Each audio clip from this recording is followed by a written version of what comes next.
Hello all and welcome to episode 55 of The Green Arrow, an FPL podcast by Fantasy Football Hub as we approach blank game week 29 and the international break, which gives us a chance to draw breath and collect ourselves for the frantic run-in. My name is Fergie and a big welcome to my co-host Adam Hopcroft. Adam, what colour was your arrow in game week 28?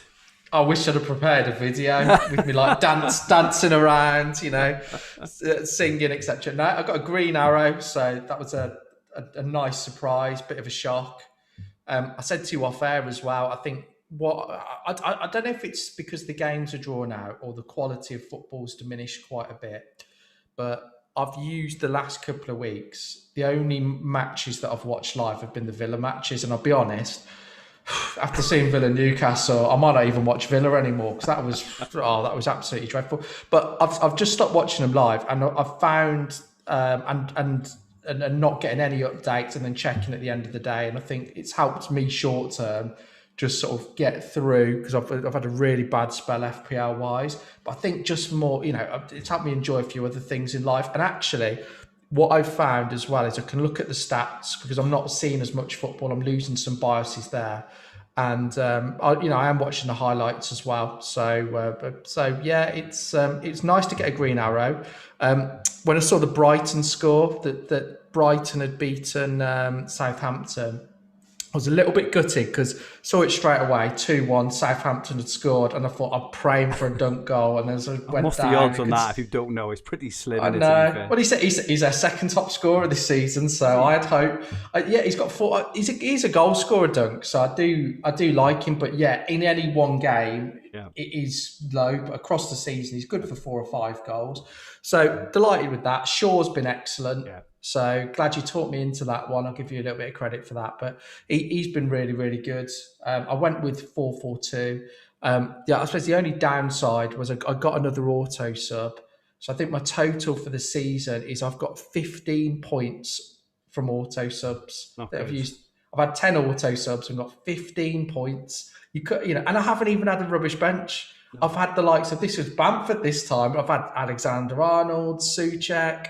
I've actually had good players coming in, but they've just, I think they're a bit pissed off they're on the bench. So, yeah, exactly. But, it is what it is. It was a good week. I think got about a 40k green arrow. Nice. So all in all good. And you called it last week because I asked you at the end of last week, right at the end of the podcast, I asked, who's the player who's going to make the difference for you and get you the green arrow this week? And you called Lewis Dunk. And he got you a 10-pointer, so well done. Yeah, maybe not necessarily in the way, I was hoping more for a 15-pointer, but yeah, he did. I think he's, what I would say, Lewis Dunk is a good example of sticking with a player over a bunch of games. And I had to, because I could have easily have benched him last week for argument's sake.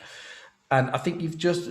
To get the variance, because him scoring a goal away at Southampton, for me is variance. To get the variance, you've got to stick with the player and play. It's not what you bought him for, was it? You didn't think he would score the goal. You bought him over a period of a 4-game week, over a couple of clean sheets, and maybe an attacking return, didn't you? Yeah, exactly. I think, like I said, he's good for 4 or 5 goals a season, and he's got that in his locker. And I think the only way you'll get that goal is if you hold him for a decent number of game weeks rather than just bringing him in and out. Exactly. So yeah, it was a good week, and I think so overall fairly pleased. But then coming into this week, looking at the team, I know, seeing about 6 or 7, I think it was 7 starters. Yeah, I know a lot of people are in that position. So it's How did you get on? Just quickly the chat. James Harden says, so Adam had a green arrow. What is this? The 2019-2020 season? but yeah. Do you know what? Laws of averages. I mean, I think I was on about 8 or 9 red arrows in a row or whatever it was. And I got a tiny green one a few weeks back. But yeah, laws of averages. Starts here now, mate. And you wait for that wild card in 31. That's going to be the one. Do you know what though? I think I have taken a big step back, and it's not from. I'm still like I said, watching the highlights, I'm still checking the numbers, probably checking the numbers even more so. But I've stepped back from Twitter as well. And it's not for any bad reason at all, but I think I was becoming mentally drained by the football. And I think taking that step back has given me a lot more clarity in my thinking. And I don't feel like, I've got anybody else's opinion. I think one of the worst things you can do is look at other people's teams as well. Absolutely. Because everybody has got a different starting point. Take this week, for example, everyone could effectively have the same team, but to get to that team, you'd have to take more hits than other people. I think it's the worst thing you can do is looking at other people's teams. And especially when someone scores a goal or after a game week, because naturally 90 or 95 percent of the people who would post at that time are people who have had a positive experience, right? It's very rare you get the one said, "Oh, look, I've just had this" or whatever else. So yeah, no, I completely agree with that. I scored, so I think you scored 59, so you scored me this week. I scored 54. Luca Dean let me down 1 point at home to Burnley. So disappointed with that. I ended up captaining Salah. So we were like joking last week after Salah scored live, obviously when we were when the Liverpool and Leipzig game was on and Salah scored, we were joking because I was talking about selling Salah. But the later the game week went on, I just didn't fancy any of the captaincy options really. And being a Spurs fan away to Arsenal, I think everyone got a bit hyped up, for Gameweek 12. It was always going to be a very, very difficult game. I know he's got a good record. I had Son already, he went off injured, but yeah, I ended up captaining Salah, and I was quite excited for the Monday evening because obviously everyone else had blanked, and obviously, he did nothing. But Shaw, Cancelo, sorry, go on. He wasn't really involved. I mean, he had the little couple of moments towards the end, didn't he? And he had the goal that was offside, and he had a couple of things, but I didn't think he was really that involved. And I think, Kane had a few moments, but again, he had the offside goal, another one offside, and hit the post, but he wasn't massively involved. I think Bruno, you could probably argue, was the most unlucky because I think missed a one-on-one, created a big chance for for Greenwood, and actually United, I think, they did better than I thought they would in that game. I think they were convinced. I thought they deserved the win and created quite a bit. I thought that West Ham kind of bottled it a little bit, and they did it about a month ago in the FA Cup. They did the exact same thing, and I think McTominay scored. It was either very late in the game or it was in extra time, but it was a very, very similar game where West Ham just didn't get anywhere near the United goal, and I was very surprised because I thought West Ham would give it a really good go with Antonio back in the team, but they just didn't. They were just left Antonio completely isolated up front and were just happy to kind of block shots in the box, but maybe. Yeah, I think the team he picked didn't help, but I think with United, I sort of understood why he set up how he did, because United typically struggle against the low block. They struggle when teams don't come at them. Yeah. So I sort of understood why they did that, and you could argue if United score early, then it changes the game, and West Ham come out more. But they sort of scored, about 60, 70 minutes, so it's a little bit too late for them to change their game plan. So I think they were moaning because I was watching it and it was dire. But yeah, no, I understand what you said. I mean, West Ham, you would have liked to have seen a little bit more ambition from them, but I can sort of understand it because United, they do struggle when teams just sit there, and if they'd have gone at them too much, they'd have had even more space to create. But I think captaincy in the game week that just went. I think we both said on air last week that we didn't really fancy any of the captains. And what we didn't really explore, and we didn't do it enough, I don't think, was, okay, why don't we go, and take a 1 week punt? Because the weakest team, and I think particularly with Wilder going, that made Sheffield United an even bigger target. And I think there's a lot of people with Kane that might not have moved to Vardy. I get that, but Iniacho he scored 2 in 2, and I think his partnership with Vardy was looking good, so he was an option. I think this was the game week, but we had sort of both of us are guilty of this, and I think a lot of people are. With game week 29 blinkers on. This is exactly it. So we had Antonio, Bamford, Watkins, Kane. Yeah. They've all got the fixture in 29. And if they'd have had, and if Leicester had a fixture in 29, we may have been a bit more swayed. But I know we mentioned Vardy, in the thing, and I think that you actually said that you do think that in isolation, Vardy is probably the best pick in the game week. But obviously, if you're to put in Vardy because of his price, you're taking out Kane, or you've got to take a hit, and you don't want him in 29, and all this sort of stuff. So it didn't really work out in terms of the grander scheme of things, did it?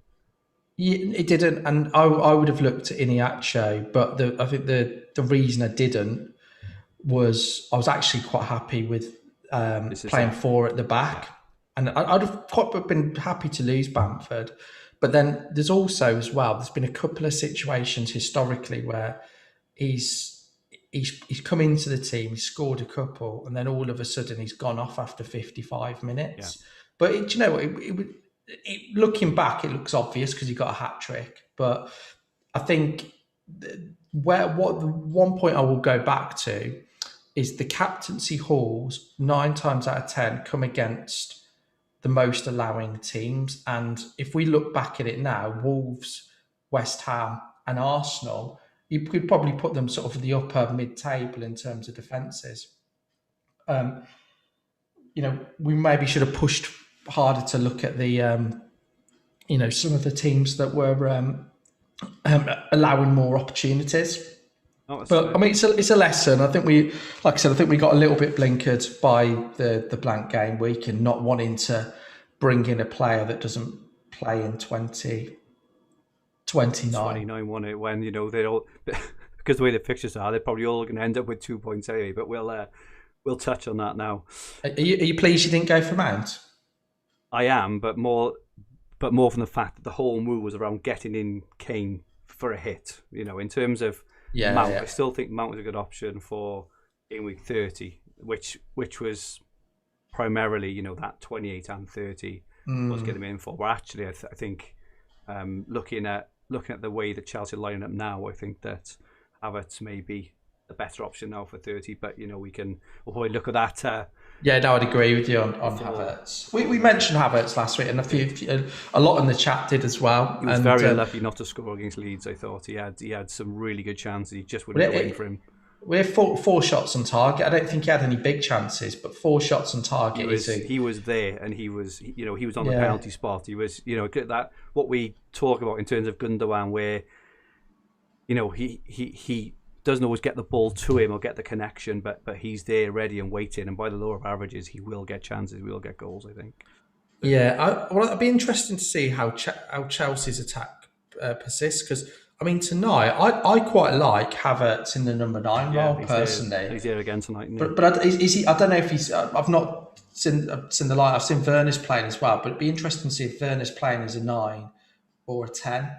Sort of an inverted winger. So, but I think I'd prefer Werner in the role behind and Havertz up front. If anyone knows in the chat how they're lining up, please let us know.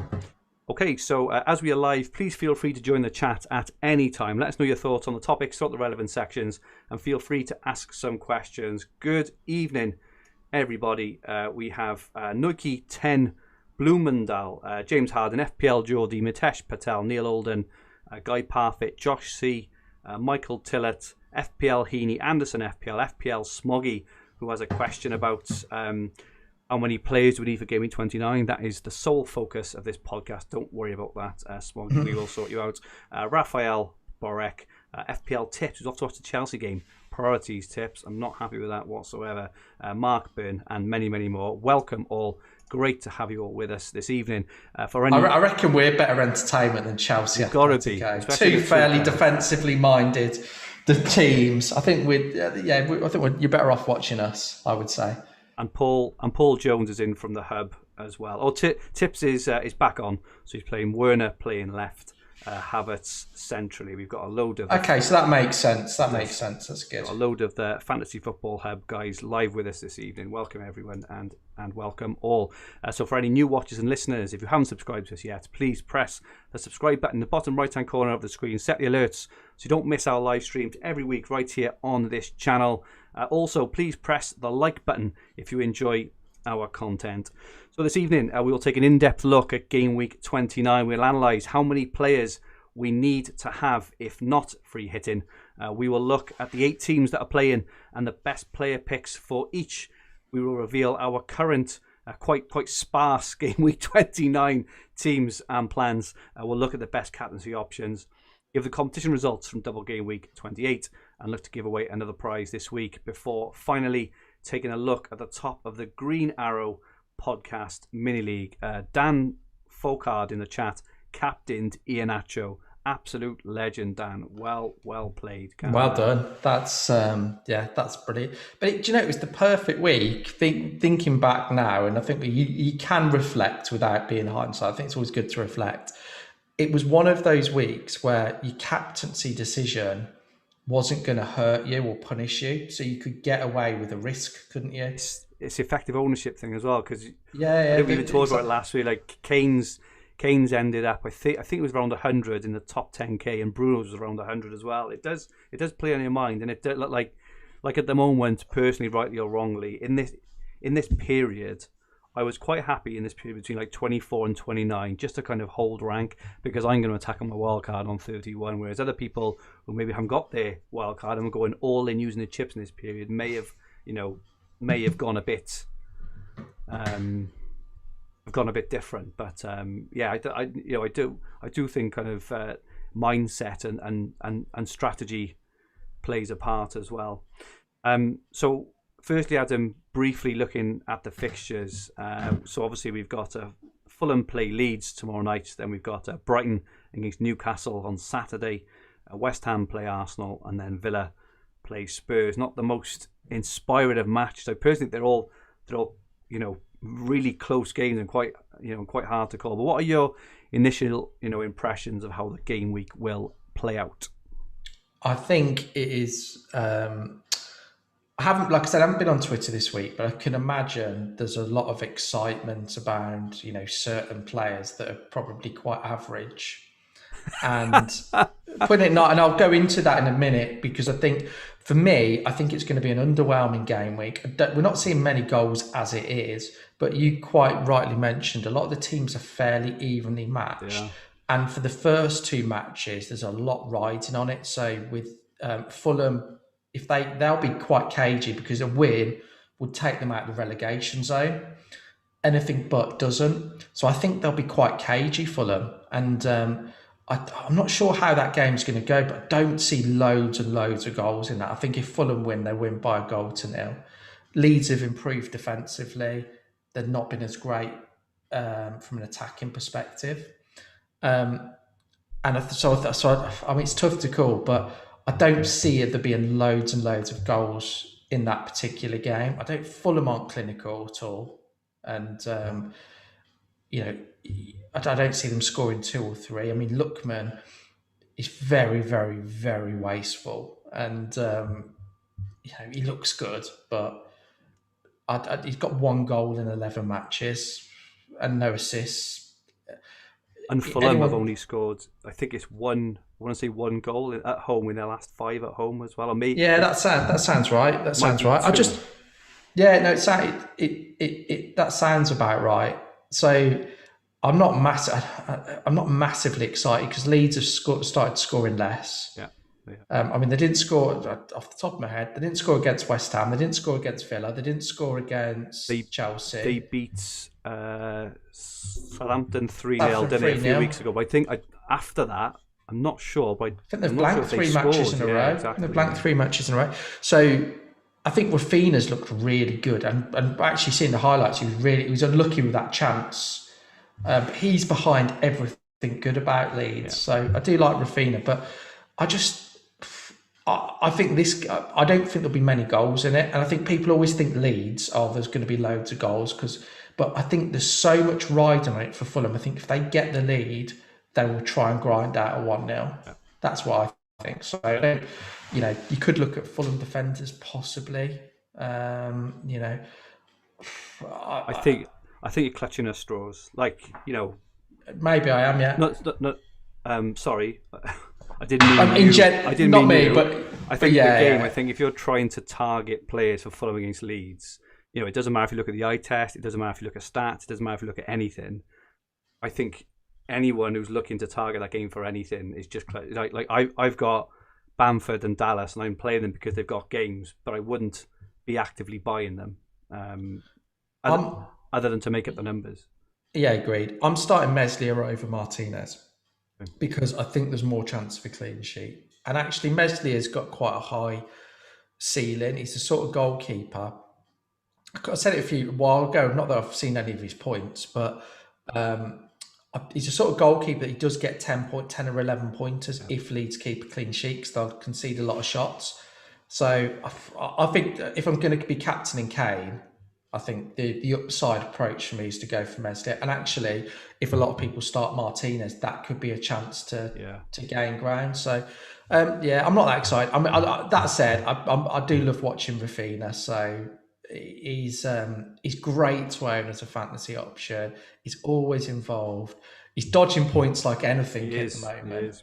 But he's better than Bamford, in my opinion, at the moment. If I was bringing in a Leeds asset, it would be Rafinha. I think everything goes from him. He's got the quality. He's exciting, and he's just been unlucky. I don't think Bamford's missed a couple of chances. There's been if you look at it, Leeds finishing has cost him a lot of points. Yeah. So yeah, I think the one just a couple of shouts from Fulham I'd mention the striker Madja. He's got some good numbers in terms of XG, but then when you break down, you look at it. He didn't really have much against Palace. He didn't have anything against Sheffield United. And if you look at, it's really there's two matches: the Liverpool away match and the Everton away match. Both away matches for a start, where Fulham are going to counter more. And I think it was particularly the Everton because he had two tap-ins from like half a yard out that massively inflated his XG. So no, I don't think I could go for a Fulham attacker. Just so Rhinos Leeds has said Leeds have scored 7 goals in the last 2 games against Fulham. I think I would just kind of say there. I'm assuming one of those in the Championship. When Fulham, especially, had a massively different team, and actually they were in the first half of the season. Fulham's team and setup and and everything has changed as well. So I'm personally not a massive fan of looking at like historical stuff because things change and evolve, and I think you should personally look a bit more kind of what's in front of you. A good point from FPL Tips. He does say that part of buying Leeds players is Gameweek 30 as well, which is a good point because Leeds have got, I want to say Sheffield United, are they in Gameweek 30? And Fulham have got Villa, and I think I could see them keeping a clean sheet in that. In a weird way, I think the Villa game will suit Fulham more, particularly the way Villa are playing at the moment. So I think it's a really good point from Tips on the fixtures because they do. But what I don't think, I think it depends in how you set up because a lot will have 3 leads already. And then, I think the goalkeepers from both of these teams are interesting. Or the defenders, if you've got a spot, I think that, over the next 2, I wouldn't be surprised if they got at least 1 clean sheet. So I think that's the place to invest. I think attacking wise, just not for me. I think I wouldn't buy Bamford. I'd buy Rafinha, but I wouldn't buy Bamford. Okay, so on to Brighton and Newcastle. And, the kind of initial thoughts is, lump on Brighton, right? Because Newcastle are awful. I saw that Wilson is back in training for Newcastle. Not sure if he's going to play any part on Friday.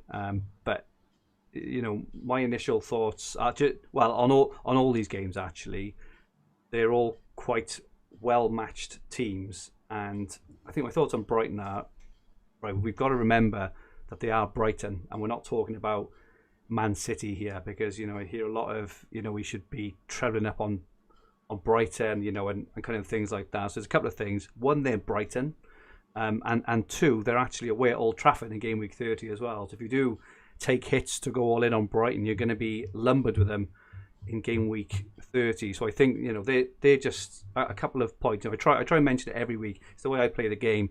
Is I think you should always look at the bigger picture. It's not about. It doesn't matter if you smash game week 29 because there's 38 game weeks in the season. It doesn't matter. It doesn't even really matter in 29. If you haven't got your free hit, if you can get a grey arrow, if you can get a small red arrow, I actually think it's decent, right? Because you've set yourself up, for 30, 31 and onwards. I don't think it's the be all and end all to completely destroy your team to try and score 10 or 20 points more than the average in game week 29, just because the way it kind of feeds out of it in terms of, Brighton have got Man United next. It's you're not going to play your players next week against them. So if you've got them, I think it's fine. If you bring in one, I think it's fine. But if you're doing any more, especially for hits, you need to think about next week. There's no point being like, yeah, look, I scored 10 above the average, above the average in 29. If over the next 2 or 3 game weeks after that, you're 20 behind in each of those because your team is catching up. So I just wanted to slip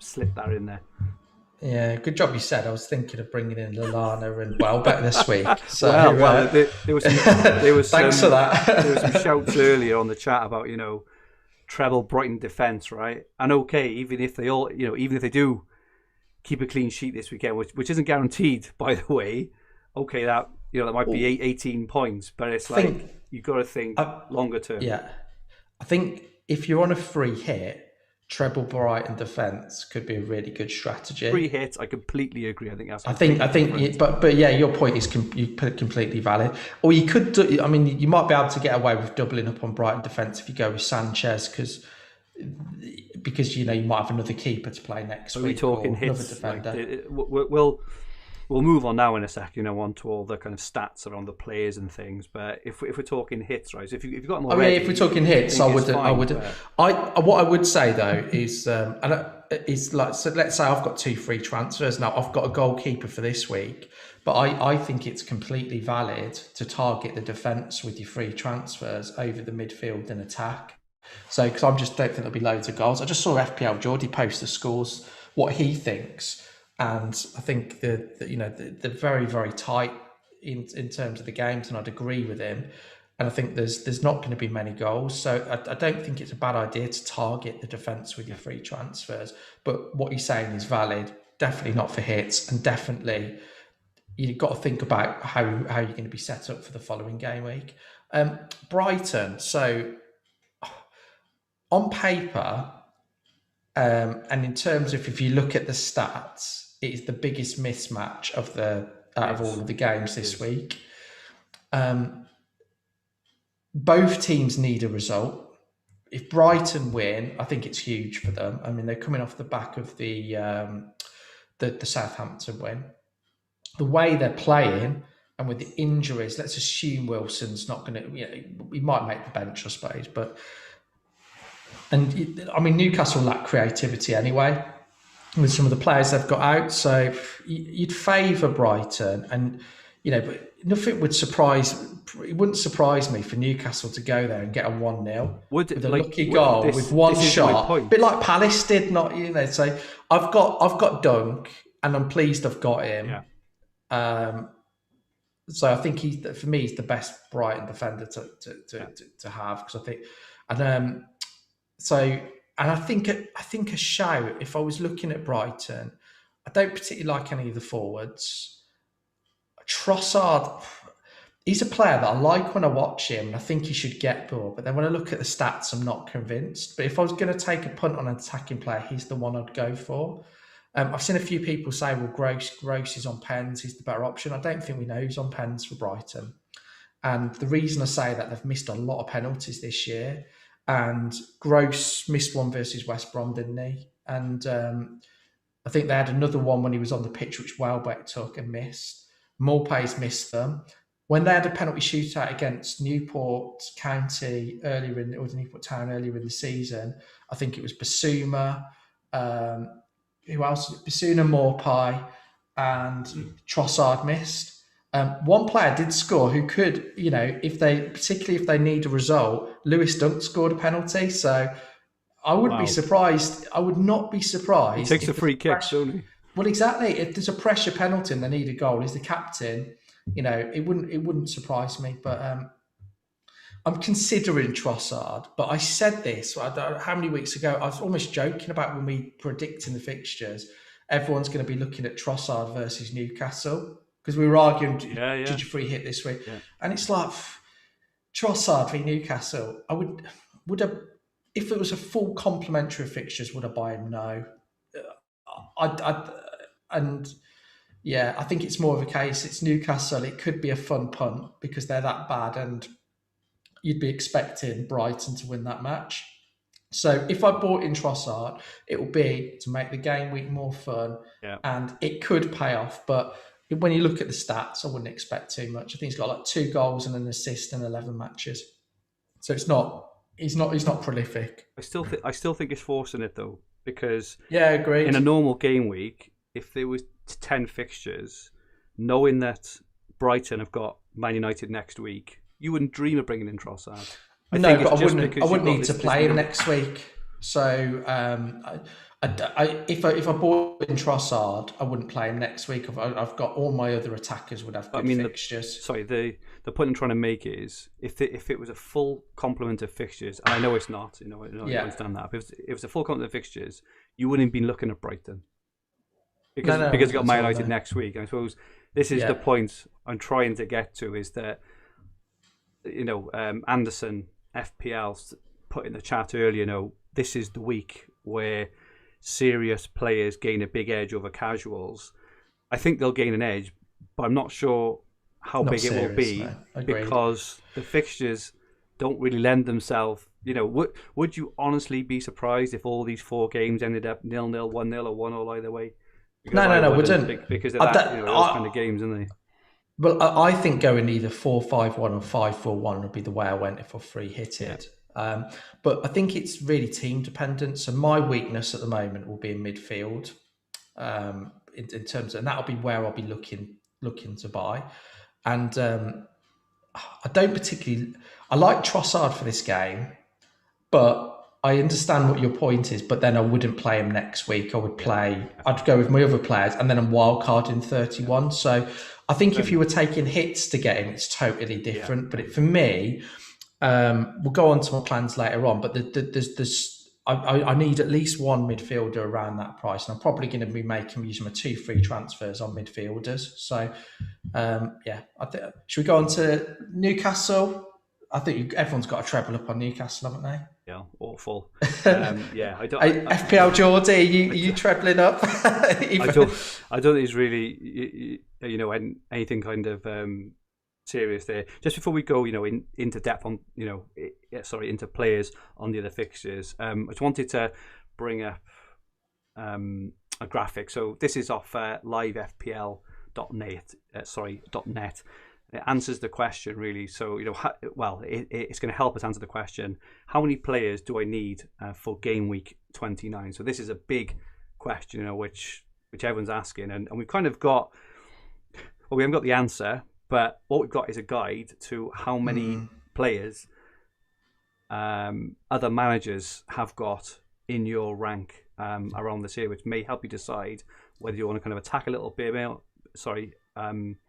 more or not. So what we've got here is a graphic from livefpl.net showing the top 10k most owned players. And if we look at the squads, we've got Martinez, McCarthy, Dallas, Stones, Cancelo, Diaz, Target, Gundogan, Fernandes, Son, Salah, Rafinha, and then Kane, Bamford and Watkins up front. Now, out of those, 7 of those haven't got a game.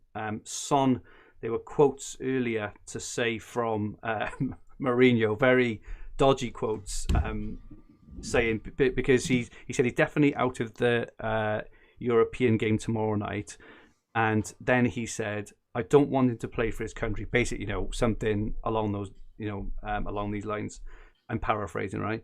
But he's saying, if he's injured, if we tell them he's injured, how can they take him? So what he's intimating there obviously is he's not going to play him on the weekend, right? So I think it's probably fair to say if you have got Son, you can leave him in. I would leave him in definitely and just play him. I think it's fair to say that he's not going to start. So if you look at that in terms of the template, then there are 7 players out of that top 10k most owned players who are there. So that's the kind of number we're looking at here. 7 at the moment. That is before any subs that are being made. And the next graphic, so this again is from livefpl.net, who posted it this morning, and this shows the average number of players currently owned by rank. And if you look kind of down that list, you've got kind of 8. In the top 100 it's 8.08, and it goes all the way down to 1 million to 2 million, where the average is 6.92.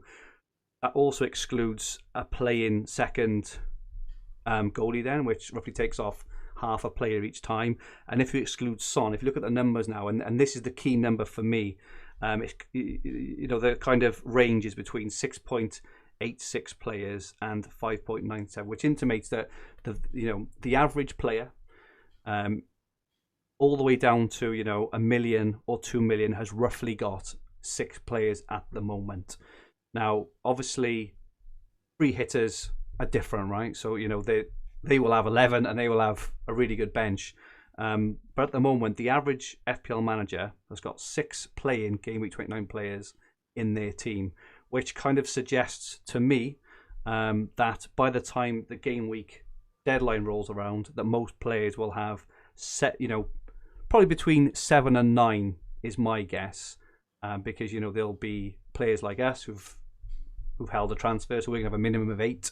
There will be some who've only held 1, so they'll have 7. Let's take a hit, and there'll be ones who will even us maybe even take a hit to get 9. But hopefully that gives a bit of a clue as to what range. Like, if anyone thinks that everyone is going to be having 10, 11 players, they won't. They absolutely won't, unless they take a mountain of hits, which to me is completely counterproductive. Sorry, just kind of prattled on then for 5 minutes. No, it's interesting. We'll come back to hits, because I want to talk about that. But after maybe we've gone through the rest of the team, so I think we've covered off 2 of the games. Yeah. The next one is West Ham Arsenal. Yeah. What's your take on that game? So I'm only going to play the players I've got. So I've got Antonio, so yeah, I'll play him. But the way that Arsenal played last week against Spurs, I thought they were absolutely superb. And I was disappointed with West Ham, but I fully expect that game to be, like 1-1 maybe, or something along those lines. So I think if you've got players, I'd go for it. But if not, I'm struggling to, but if you bear in mind as well that Arsenal have got Liverpool in Game Week 30. Now, judging on whether you think that Liverpool are going to turn up or not against Arsenal, that's a hard game as well. So I think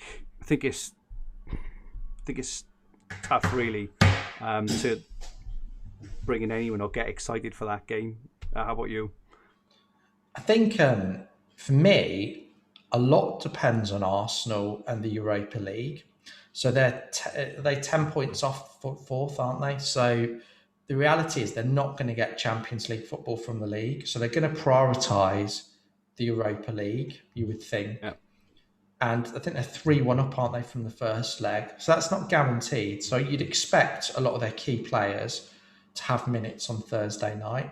And then they played, I remember they beat Leicester pretty much the other week with their reserve team, didn't they? I would say reserve, that's a bit harsh, but they rested a lot of key players who'd played. So they had the likes of Pepe and Lacazette maybe instead of Saka and Aubameyang. So I don't know. I think if Arsenal go strong tomorrow night, and you could say the same for Spurs, I think it throws into doubt who's going to start.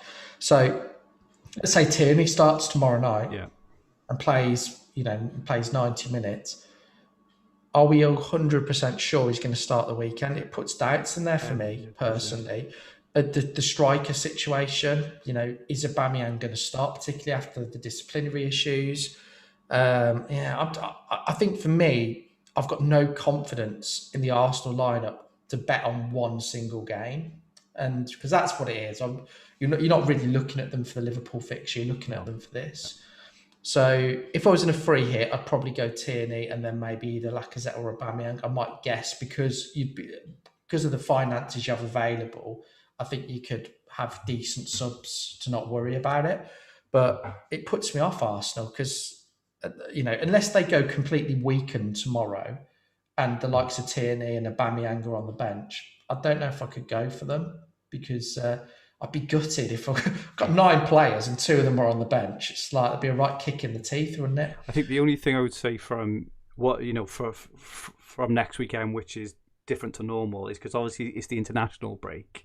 They're not going to have like a European game midweek to kind of rest them for, right? So I think that's the only thing is they may kind of look at it and and play him in both. But I think they're going to prioritise the game. On Thursday they're 3-1 up, aren't they? It's not quite enough. I think particularly as they went out to Olympiacos last year. They did, yeah. I don't think it's enough to be definitely through. And I'm not saying that Arsenal won't put out a strong team, but it only takes 1 or 2 of their best players to not be starting. I think there's some doubts around Aubameyang based on last weekend. Yeah. Could he say to Lacazette, "You deserve to keep your spot"? I think, and then Tierney, it's not. I don't know. It's possible he could be rested, and also I think West Ham might score, so that sort of gets rid of that. I think from a West Ham point of view, I think it's almost like second half versus Spurs onwards. I won't say they've been disappointing, but I mean, they were okay against Leeds first half, but that second half against Leeds as well, they were poor at United. So I think that Lingard back is a big plus for them. Antonio's, I wouldn't say he's gone off the boil a little bit. So I probably wouldn't buy Antonio this week personally, but I do like Lingard, and Lingard is probably top of my shopping list at the moment. It's from both a stats and an eye test point of view. I think he's got spark and excitement, and I think he's all energy. He's and I think the Arsenal game is the sort of game he could do quite well in. So Lingard is of interest to me. I think if West Ham got Wolves, haven't they, in 31? So I mean, Cresswell isn't a bad buy, particularly if you haven't got a wild card. Cresswell's a really good buy in my opinion. So, but I think if you're looking at it, the simple question is, before you buy a defender, do you think Arsenal will score, or do you think? And if the answer is yes, or I think there's a good chance, or I think the game's going to be 1-1, just stay clear of the defenders. And all the other on the flip side is if that team scores, if I said to you, if we talk about Spurs in a minute, but if I say Spurs score against Villa, who's got the goal, who's been involved, you'd say Kane straight away. But then if we look at some of the others, you can't be as confident. Newcastle has scored, or even Brighton, who's got the goal. Dunk, obviously. Well, yeah, exactly. Second top scorer, yeah, exactly. But that's So I think it's a really tough. I think like a lot of the games this week, it's a tough one to call, and I don't think there'll be loads of goals. I think possibly 1-1. Yeah, same. And but then it's hard to predict. You've got to predict a goal scorer, and then if you're going for a defender, you've got to get one who gets an assist. I think I think, and rightly, I'm coming across a bit negative this evening about the whole thing with with 29, but it's just I'm struggling to see any upside to take in hits to try and maximise the fixtures, because I just don't think there's much to actually maximise it. And then moving on to the last game, so we've got Villa and Spurs. So Villa haven't been in good form. Spurs, Son may play, but it's doubtful. We saw what happened to Spurs when Son went off last week. They were just absolutely awful. Fair play to Arsenal. They played really well, right? Yeah. But Spurs just look completely out of ideas. And, again, I can see that game being like a 1-1, right? That's my, that's my personal opinion. Maybe, a Kane goal.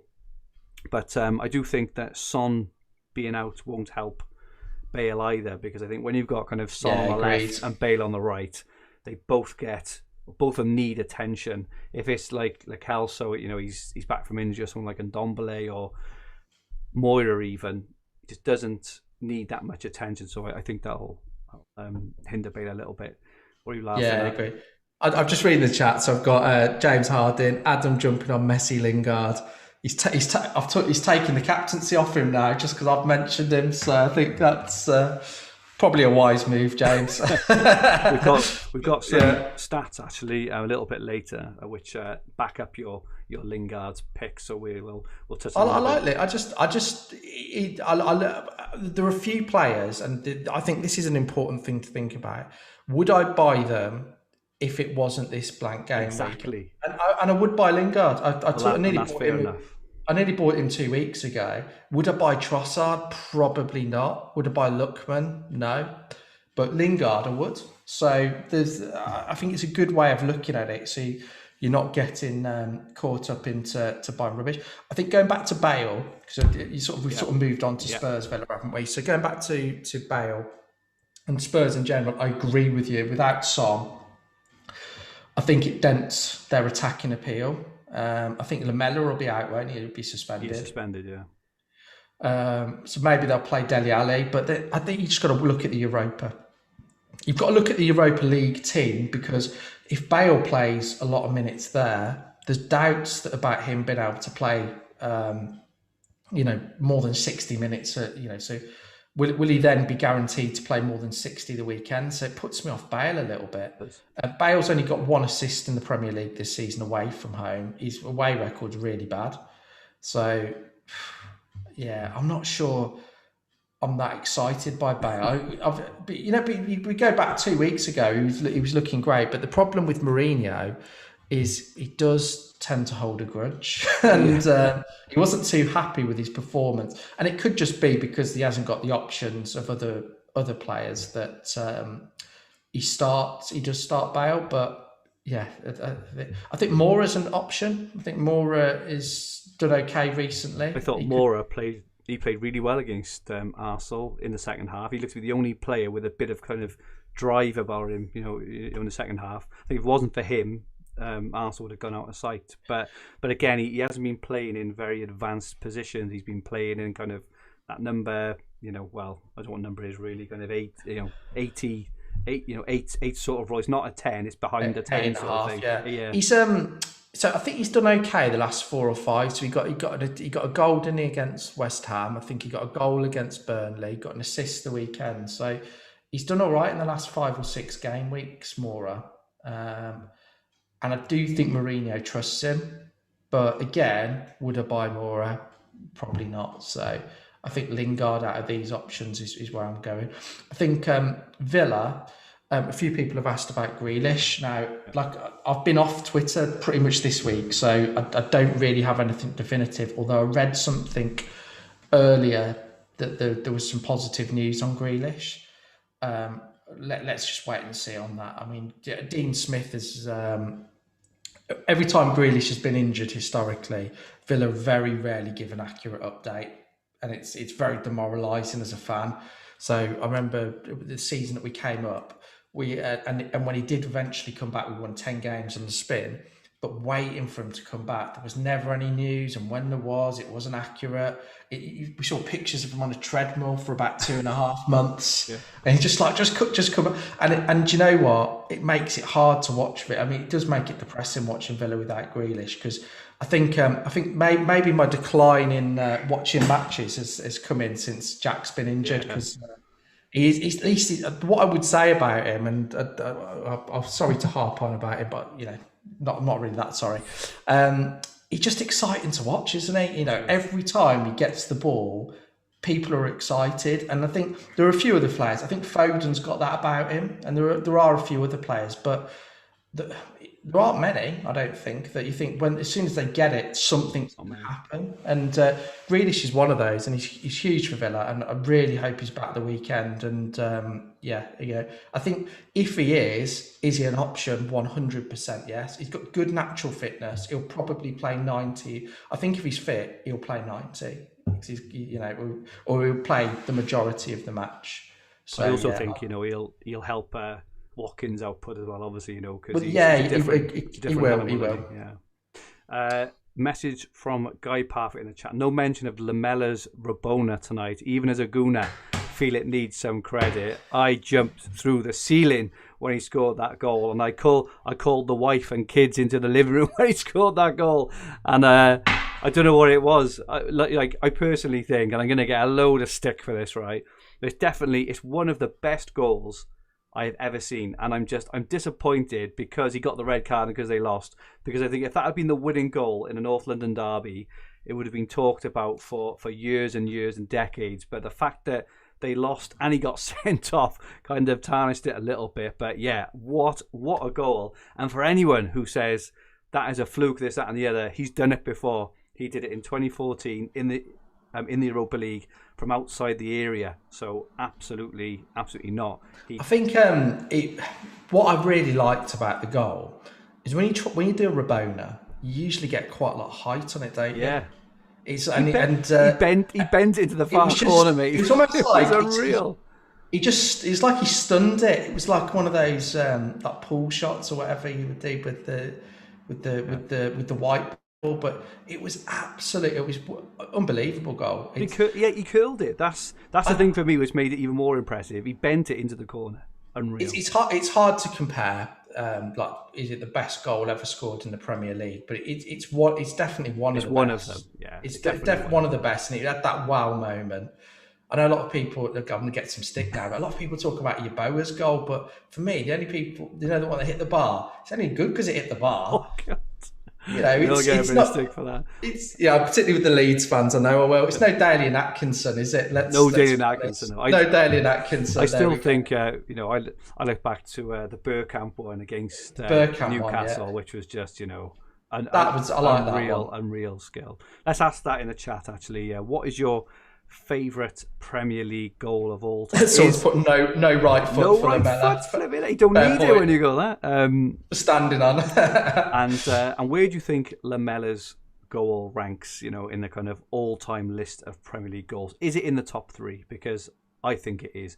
Harry Dawson says, "Lucky lol, Harry, you must have downed a few Stellas before you came on tonight because it was unbelievable. It's the only thing you could have done as well." It was just the fact. I think the fact it was along the ground as well. It was in the bottom corner, and he got the accuracy and power. It's so difficult to do that. I think it's absolutely brilliant. But it's hard comparing goals because different types, aren't there? So I think in terms of, I think it's definitely up there. Absolutely brilliant strike. But he's suspended. That's why we didn't mention it. He's suspended. This is it. No relevance for 29. So we've had some shouts. Thomas McStay says Benteke against Man United. What a strike that was. Always new. Yeah, I like that. Always new heat says Lanzini goal v Spurs. I tell you what, I said this on the Sky Pod on Sunday. There's only 2 goals that got me out of my seat this season, and obviously Lamella's was one. But being a Spurs fan, that Lanzini goal, it got me out of the seat for the wrong reasons. In terms of we'd obviously drawn the game, but for a strike, you'll never see a cleaner strike in your life, will you? Ed Well says Papa Cisse against Chelsea. That's when he bent it with the outside of his. That was quality. I like that. Foot. I like that one. Yeah. Neil Alden says Dean Saunders for Ipswich against Villa. FPL Geordie Philip Albert with his chip against Schmeichel for the 5-0. That's quite legendary. That one, quite iconic. I like that. I like that goal. Florian Sandu says Rooney bicycle kick against City. What a goal! See, I prefer for Rooney. I prefer the goal. I prefer the goal against Newcastle. He's arguing with the ref, but he hits it with the outside of his foot and gets. I think there's been to be honest, there's been a lot of quality goals, but I think it's definitely up there because also as well nobody's done it before, and I think that's got to carry some weight because if you think about it, the reason Beck's goal against Wimbledon was iconic is because no one had done it before. But we've seen probably about 10 goals from the halfway line now, haven't we? I don't know if you saw Reguilon's his reaction where he's holding his head in disbelief after as they're running off.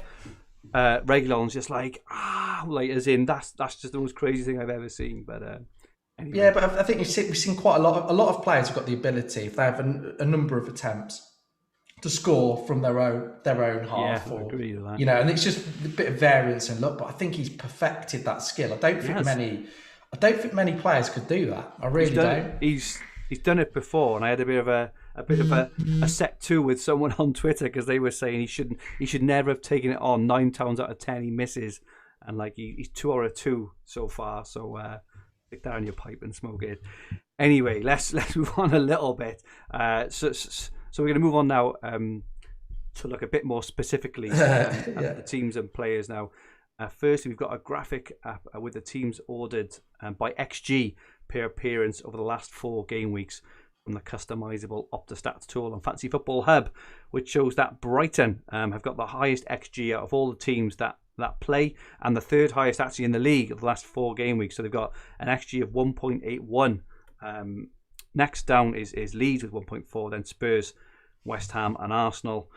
Newcastle's is 1.3, Villa's is 1.26, and Fulham's is under 1. So that kind of backs up what you were saying earlier about Fulham haven't been scoring many goals at home. But interestingly, Brighton are top. So you mentioned Trossard, Adam, and things. Does that kind of stat influence you? No, I think with Trossard, and it would just be for me a fun punt for this game week because I think this game week's quite dull. It is dull as bloody dishwater. So yeah, exactly. So it would be one that I know probably would result in 2 points or maybe 3 if he gets a clean sheet.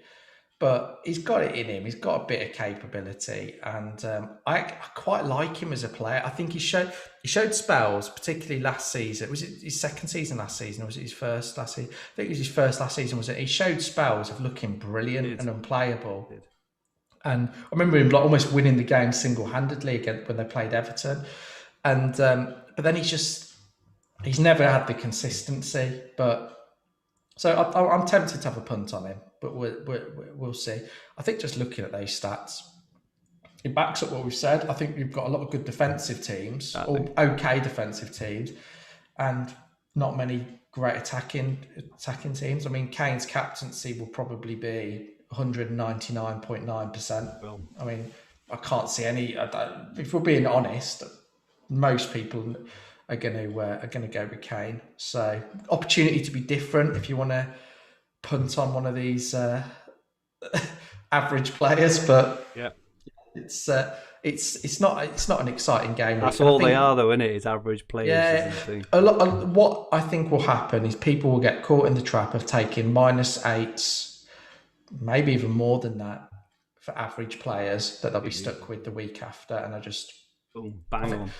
I think if you look at it, and is that. For a hit to be neutral, they've got to get 4 points. Now, if I'm just looking at this very, very quickly, over the season, you break down the players that have got more than 4 points per match. And it's actually, I think the only defenders who don't play for the defenders, you've got a couple of the West Ham ones, Dawson and Creswell. Oria's got more than 4, Target, Dallas and Mings. So there's people in there, but then you break it down. Do you think any of those are going to keep clean sheets this week? Maybe Oria. Does he definitely start? You're not going to bring him in, I don't think. You then look at the midfielders, and they're the players that you would probably buy irrespective of them having a double. Lingard, Son, Grealish, Bale, Aubameyang, Rafinha and Souček. Souček's maybe a bit out of 4. Yeah. And then the forwards are Kane, Bamford, Watkins, Antonio and Lacazette. All players that we've considered at some point through the season.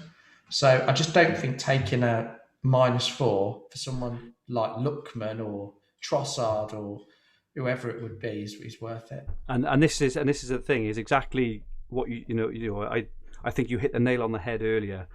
If these fixtures were amongst a load of other fixtures, I don't think we'd be looking at any of these players. All these kind of names we're shouting out now, we're only doing them because they fall in this specific one game week. But exactly, for me, it doesn't matter. They're average players. Yeah, the big thing that doesn't annoy me because I don't get annoyed that easily. But when people say, "Oh, it's only a 2-point hit," it's the biggest load of bollocks. It isn't just. FPL Heaney said that in the chat earlier. What?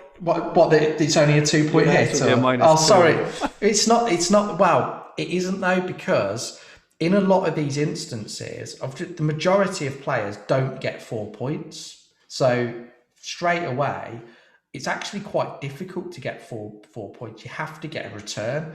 Now, just going back to some of the stats I mentioned earlier, Lookman has got 1 attacking return in 11 matches.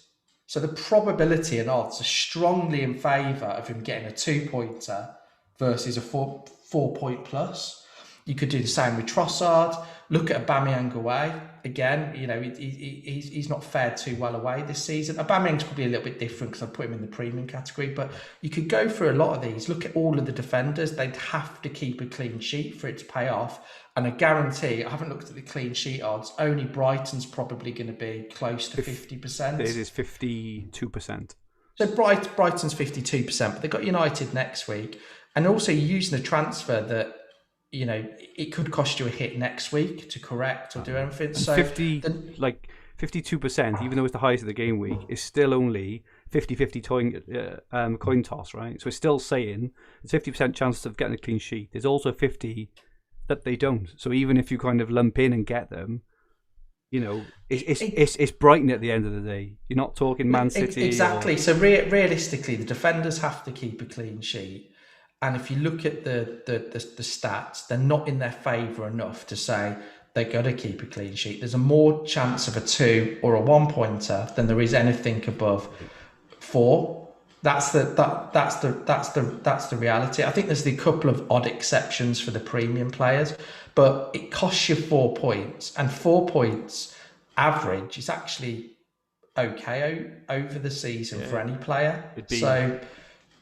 It'd be a game week of 48 with captaincy, wouldn't it? Which, just looking. So we've now got a graphic up. So it's the opposite of what we just had up. This is the defensive one. So this is looking at the expected goals conceded over the last 4 game weeks. And just to show that Brighton have got an XGC of 0.88, so an expected goals conceded of nearly 1 per game week over the last 4 weeks, followed by Spurs. Roughly 1, then West Ham, Arsenal, Villa and Fulham just over 1, and then Leeds and Newcastle, actually the 2 teams that have got a bit, the biggest expected XGC. Leeds is 1.5 goals per game and Newcastle is 1.664. So again, it just kind of, but if you look at the trend of what we mentioned earlier, so I've just flicked back to the attacking stats, of which a lot of the teams are very average against the defensive stats. To your point earlier, Adam, I think it may be worth if you are going to make transfers and go for it, going for more of a defensive setup than trying to attack in terms of looking for goals. I think it might be quite tough. It's hard because I might have just contradicted myself, which I'd probably do a lot on this, but I think when we come into taking hits, and it depends how you're looking at the transfer. So if you're looking at it for a 2-game week transfer, you might look at the Fulham defence and think, well, actually, I think they've got a chance of a clean sheet versus Leeds and Villa. I'm going to back Anderson. I'm going to back Tosin, or, if you haven't got a goalkeeper. I think that makes sense. For a hit, you're negating one of the clean sheets that you expect straight away. It's not worth it.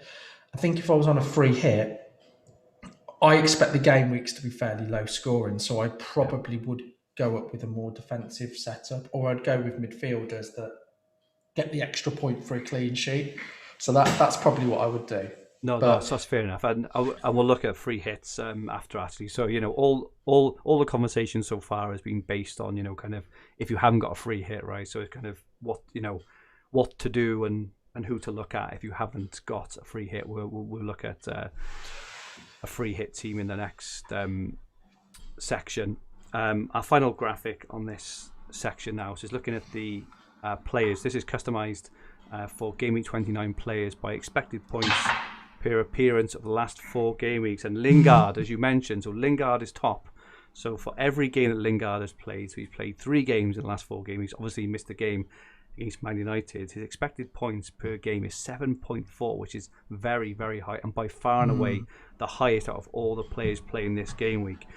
Cooper, who is being ruled out for Leeds this weekend, is second with 6.7. Veltman is up there, 6.3. Rafinha, 6.1.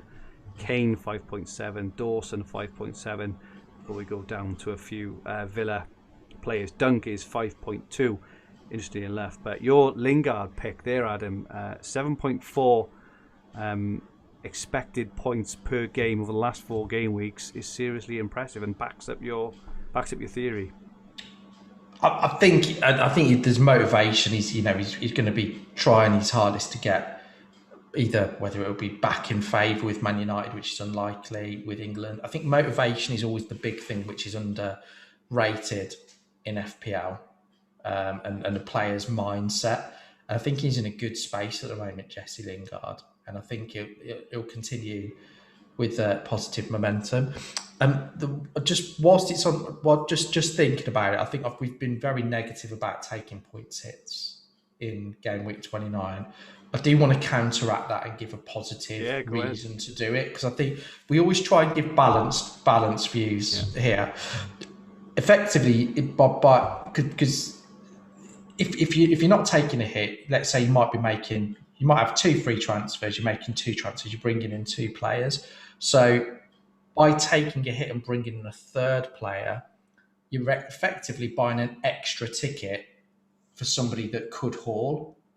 So I do think it's easy then to look back and say, oh, well, if one of those players doesn't do well, I shouldn't have bought him. But it does give you a little bit more opportunity of catching, particularly for attacking players, I would say. It gives you the opportunity of catching the player that hauls by going for that extra player. So, because it is quite difficult to predict. You've got more chance of, it's logical, isn't it? You've got more chance of getting a player who hauls if you go for 3 players over 2 that you bring it in.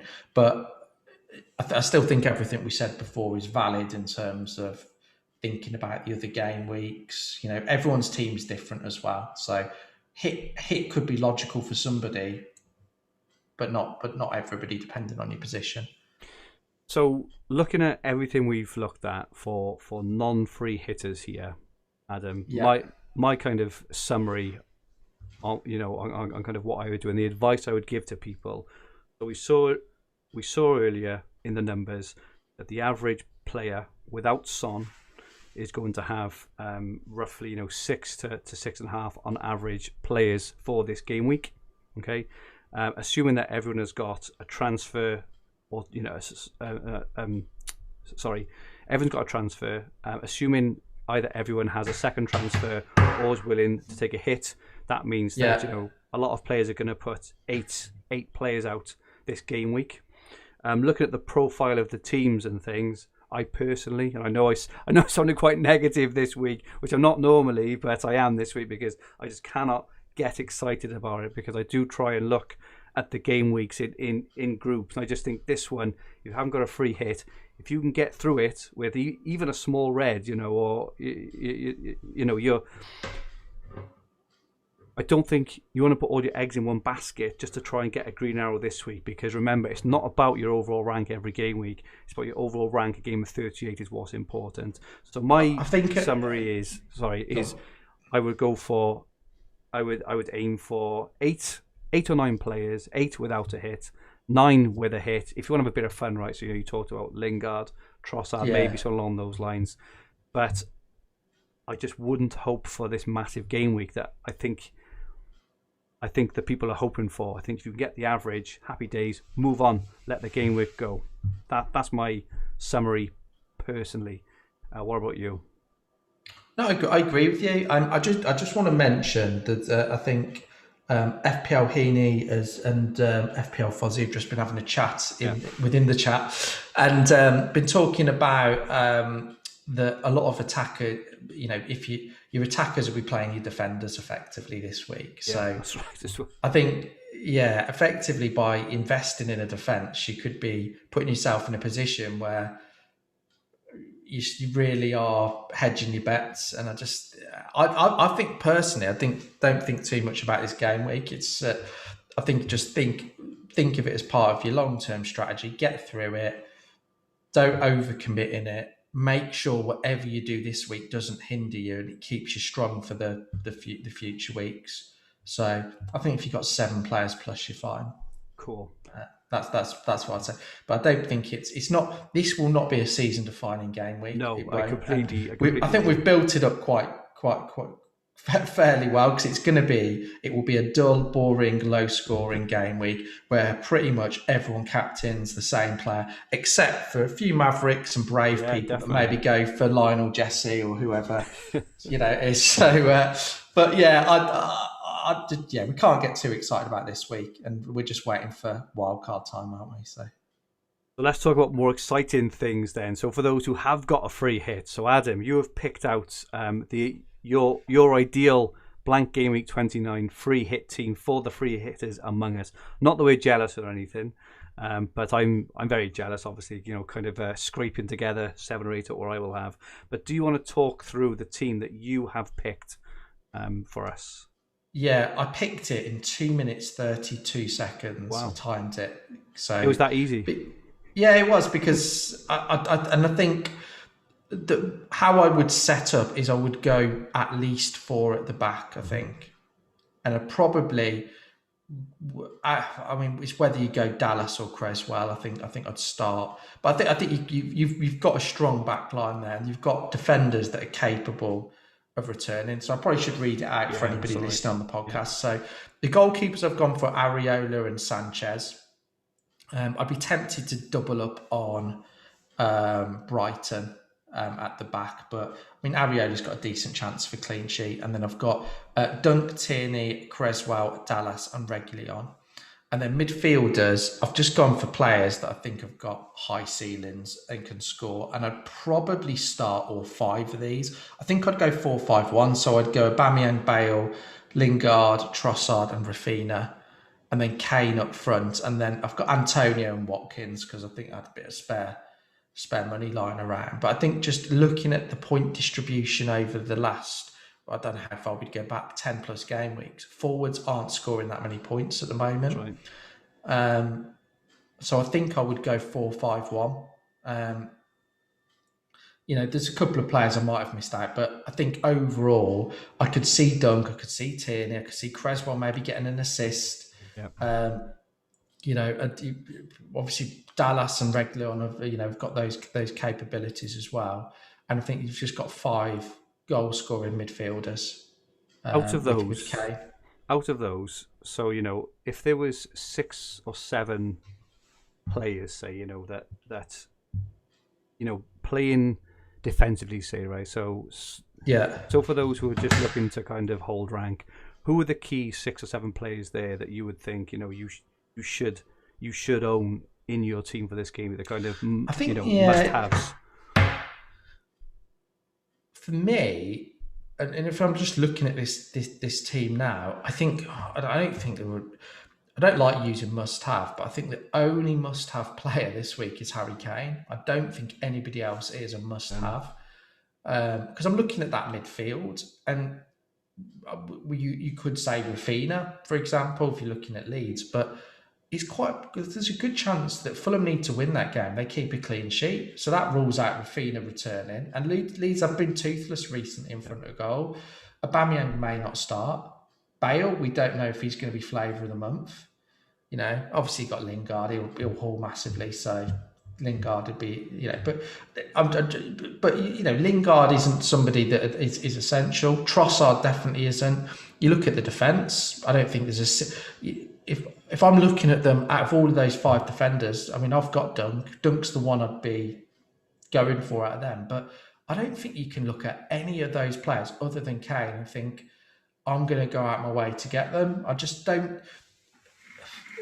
Yeah, I'm just looking at them at the moment, and it's I think I would go Kane, and then potentially I would have a Brighton defender. Yep.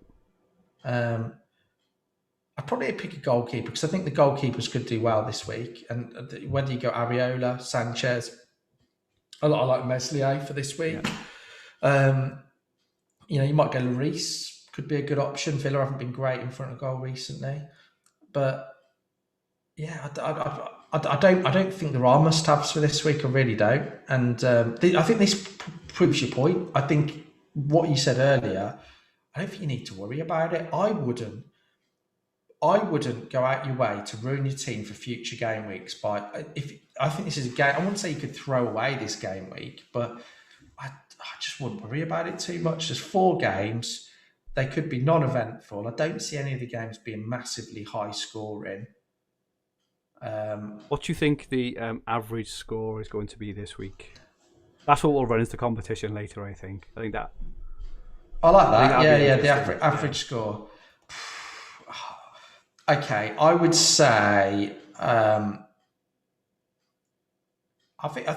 think around 40. Do you think 40. that high? Only because if Kane scores or does well, that brings it up quite a bit, doesn't it? So let's say Kane scores a goal. But if you think of it though, not just from a logical point of view, Kane scores 1 and gets 9 points, 18 points straight away for a lot of people. And then, let's say they've got 7 other players, all that get 2 points. So that's 14, so that's 32. But you'd assume that some of those players will do something. Might have a few goalkeeper clean sheets. I think it might be a little bit lower than 40, but I suppose when you're factoring in hits, actually, you can probably look at 30 to 35. But I don't think it'll be more than 40. No, I don't. I'm going to go for because a normal game week is probably between 50 and 60 with 10 fixtures. It's less than half those fixtures that you do have to take into the captaincy. I'm going to go 33 points. I'm going to go for, but we'll run this to competition later. So don't. But I think that and I think that's fair what you're saying. But I don't think it'll be a high. I don't think it'll be a high scoring game week at all. And if you think right, so we're having some in the chat that are thinking in the 20s, right? But also people are thinking about taking -4s or -8s. So if you think the average is going to be 24, but you think but you're thinking of a -8, you really need to have a think about your game. I'm sorry. The average will be impacted. Yeah, the average will be impacted with what Kane does. That if he gets a hat trick, it's going to be. Hopefully, he won't. But I think we. So I think our summary is that we agree, and just because I'm struggling to name players, I'm definitely have. It's going to be a shit game week. I've even considered. I wasn't going to say. I've got 2 free transfers. I've even considered carrying one of the transfers over to game week 30 because I'm just looking at it, and a lot will depend on Bale and Aubameyang. If they both start tomorrow and play a lot of minutes, it could be quite a tough one to who I bring in. So yeah, it's. Okay, so we've now got your very sparse-looking team now, Adam, on screen. We're onto my team. Yeah, we're actually onto your team now. So for our podcast listeners, could you read it out and tell us your thoughts? Yeah, right, here we go. So I've got a choice between 2 goalkeepers this week. So it'd be good if I could have one of them playing outfield, wouldn't it? But it's not happening. So I've got a choice between Meslier and Martinez. And I just think with where I'm at and the fact I'm captaining Kane, I want Villa to keep a clean sheet anyway. So there's added emotional benefits for me there. So I think I'm going to play Meslier. Okay. He's been in good form of late as well. It's more fun to play Meslier, I think, for me in at the moment. I've then got Soufal and Dunk at the back. I'm not sure I'll add anybody else in there. I've got Rafi, and part of the reason for that are my other defenders that aren't playing this week are Cancelo, Diaz, and Shaw. Yeah. And I've got a feeling, so against Leicester, which is just before Man City playing the Champions League, that have had a big break, and I think he will see it as a warm-up game against Leicester. Plus, they want to clinch the title, so I think I'll probably keep Diaz and Cancelo. Okay. I've then got in midfield, I've got Rafinha by himself, and he's good. He might, hopefully he can do a job for me. And then I've got Bamford, Kane, and Watkins up front. I've got 2 free transfers. What I'm thinking of doing, I think the logic for me, I don't think I'll take a hit for the reasons I just don't think it's worth it. So I'll probably end up with 9 players. I think Harvey Barnes to Lingard is pretty much done. So what I'll then probably do is do Salah to either Bale, Aubameyang, or Trossard. Wow. You can have a decent team there because you can have nine players and decent nine as well. I don't think taking. I don't think I need to take a hit either. I'm not. I think if I take, I could possibly go like say Aubameyang, Lingard, and Trossard and take out Gundogan, but I'm not sure I want to do that. I think he looked good again last night, didn't he? And yeah, but it'll be my midfield where I use my transfers because I think that's where I need to strengthen and. So yeah, I think it like I said, it will depend on the Europa League lineups and what happens, whether I go for Bale or Aubameyang. I'd quite like to go for Aubameyang, but it just seems with what happened last week, if his alarm clock doesn't go off or he doesn't turn up on time, that could be a bit worrying, couldn't it? So I think if you went Aubameyang as well, it also ties up a lot of your money in game week 30, whereby in game week 30 you may want to, we were talking about Havertz earlier, just as an example, if you went Salah to Trossard, it'll leave you like 6 million in the bank, which means you can then move any player really easily onto Havertz, just it's as an example. But I mean we're thinking another game week ahead here, but yeah, you've got 9 players. We looked at the stats. The average manager will only get out 9 players if they take a hit, so you're already a hit ahead of everyone else. You've got really good players. You'll have the key captain in Kane. I just can't see who else you would bring in for a -4 that would really, you're really missing from your team, if that makes sense. No, I think you're right. What I think the logic for taking a -4 would be, and I don't think I'll do this, but just as I mentioned earlier, would be let's say that I'm bringing in Lingard, and I was looking at maybe one of Bale, Aubameyang, and Trossard. If I go for 2, I've bought myself an extra ticket with because the alternatives you go for 50-50 and get the wrong one. So there is that possibility, but I'm not gonna. I'll be making the decision after the Europa League and just see what happens, but. I mean, the alternative I could say the transfer, but I think if you got 2 frees, it would be silly to do that. So I'll have 9. I'll most likely have 9 players, and yeah, I'm fairly happy. I could have moved one of the defenders to Cancelo, from Cancelo to one of the defenders possibly, but yeah, I possibly could do that. I don't know. We'll see. But I think.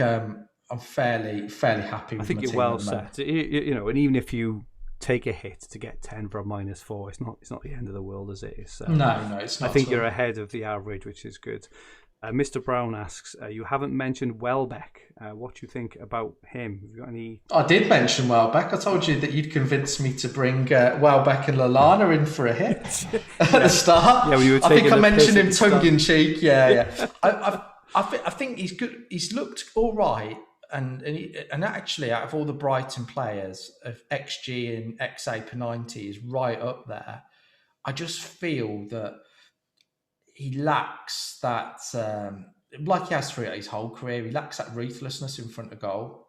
And he's injury prone as well, isn't he? It would be a punt. And lots of players, lots of FPL managers have obviously already got 3 strikers anyway, because there's Watkins, Kane, and Bamford here. There's also Antonio as well, isn't there? So there's like 4 or 5 a bit more obvious options. I mean, if you want to punt on Welbeck, have a punt, but that is exactly what it would be. I think is a punt. Moving on to my team, and with all the talk of not taking hits, now I think I've got an eye with taking a hit, and that's because at the moment I haven't got Kane, so I didn't bring in Kane last week. So how my team looks at the moment, I've got Martinez in goals. I've only got Dallas in defence. Okay, at the moment, I've got Son and Rafinha. Obviously, Son is very unlikely to play. And then I've got Antonio and Watkins up front. So I have very likely only got 5 players. So I am under the average here. I'm very different to you. You've obviously planned better, in terms of. I think there's maybe been a bit of luck with injuries and other things, but if I would you'd have had it, but well, if you'd have had it, if there'd have been a double in game week 28 as well, you'd have had Calvert-Lewin and Dina. And that's the reason I kept them was because of that. I did actually. I think I said before I took the gamble that there wouldn't be the double, and that's why I didn't bring Calvert-Lewin in, and I got lucky with that. So what are you thinking then? I'm interested. I've got 5, and I think I'm missing 2 players that I really, really want. So obviously I need Kane, right? And I'm personally going to play this game week quite defensively in terms of, if you think back to game week 22 or 23 when we said, this whole next period now, this next 6 or 7 game weeks, you want to look at as a whole block. You're not going to get green arrows every single week. Look at it as a whole block. And I looked back earlier, I was roughly around 140k in game week 22. I'm now 53k. So I'm perfectly happy to wildcard going into game week 31, round up my current rank, right? So I'm happy with that, because I think that puts me in a really good spot then, game week 31 onwards, to make a real push then for the top, 10k potentially. So I'm happy to hold my rank, so I'm not going to attack it as such. And with this in mind, I want Kane, and I definitely also want a Brighton defender as well, because I think that Brighton have got a good chance of a clean sheet, and if they do keep a clean sheet, they will be people with 2 or 3 defenders, which will put me, kind of massively on the back foot. So, have you got money in the bank? Only about 0.8 or something. But this is where the hit comes in, right? So I'm going to take out Salah. Now I haven't decided to do 4. You've given some really good options: Lingard, Trossard, Bale, whoever it is. It allows me to push Calvert-Lewin up to Kane. And then the hit then is to take out one of my defenders for. So you've got 2 free transfers. I've got 2, yeah. So it's a good decision, really, saving last week, then, wasn't it? It was actually. But I would have had. I suppose I would have had Kane, but it's kind of it's much of a muchness. But you take it, I suppose. I'm going to end up with 8.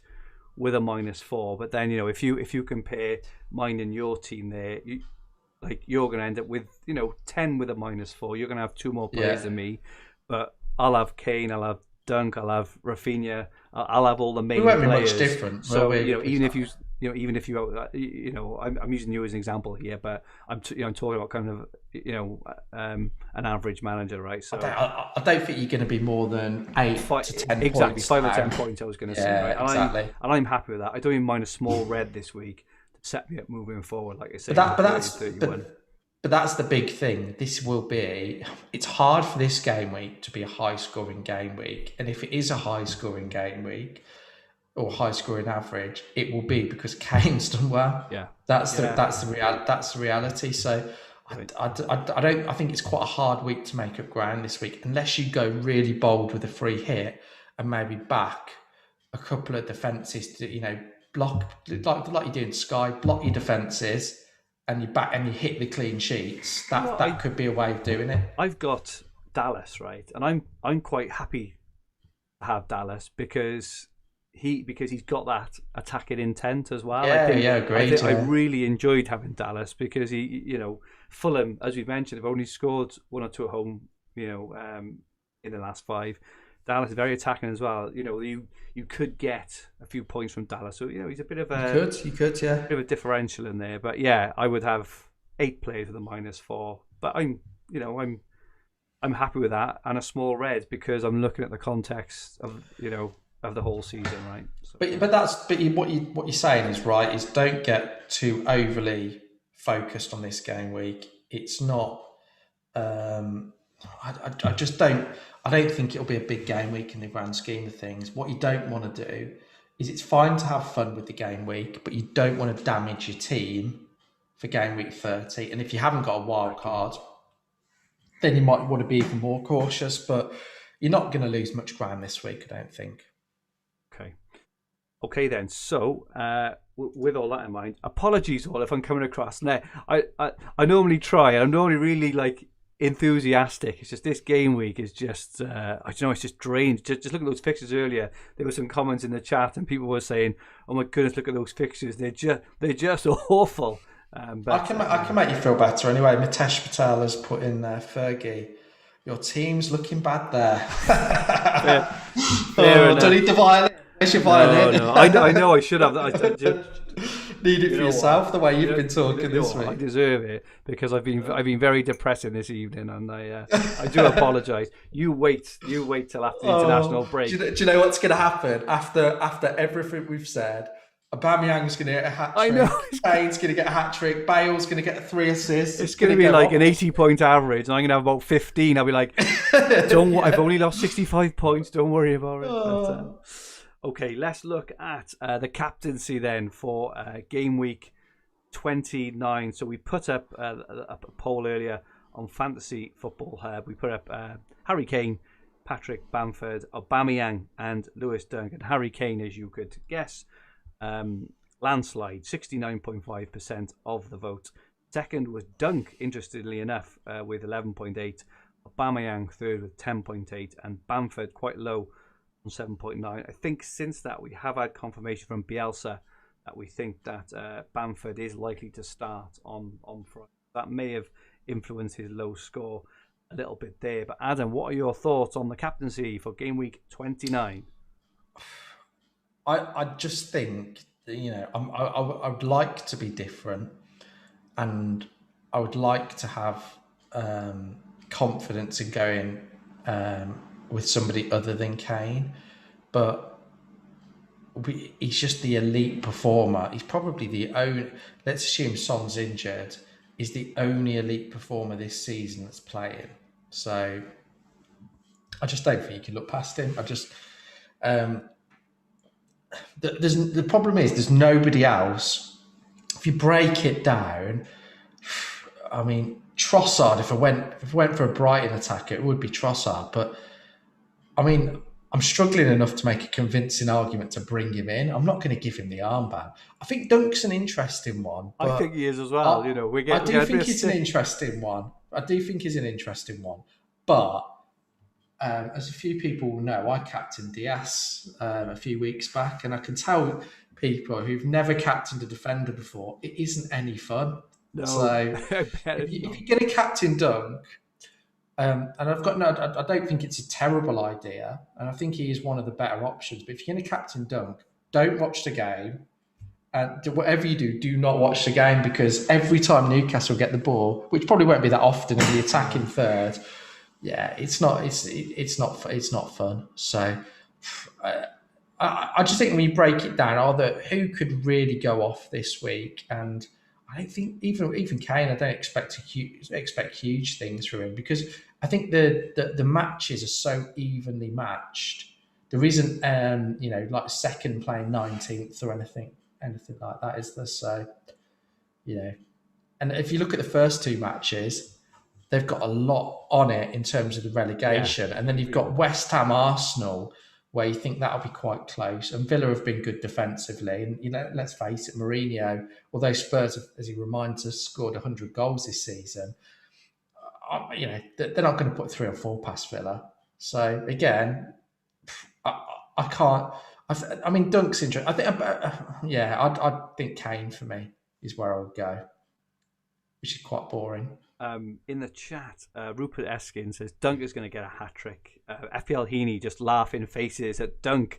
Rupert says Dunk for captain if you have the minerals. FPL Geordie says Captain Kane. Next question.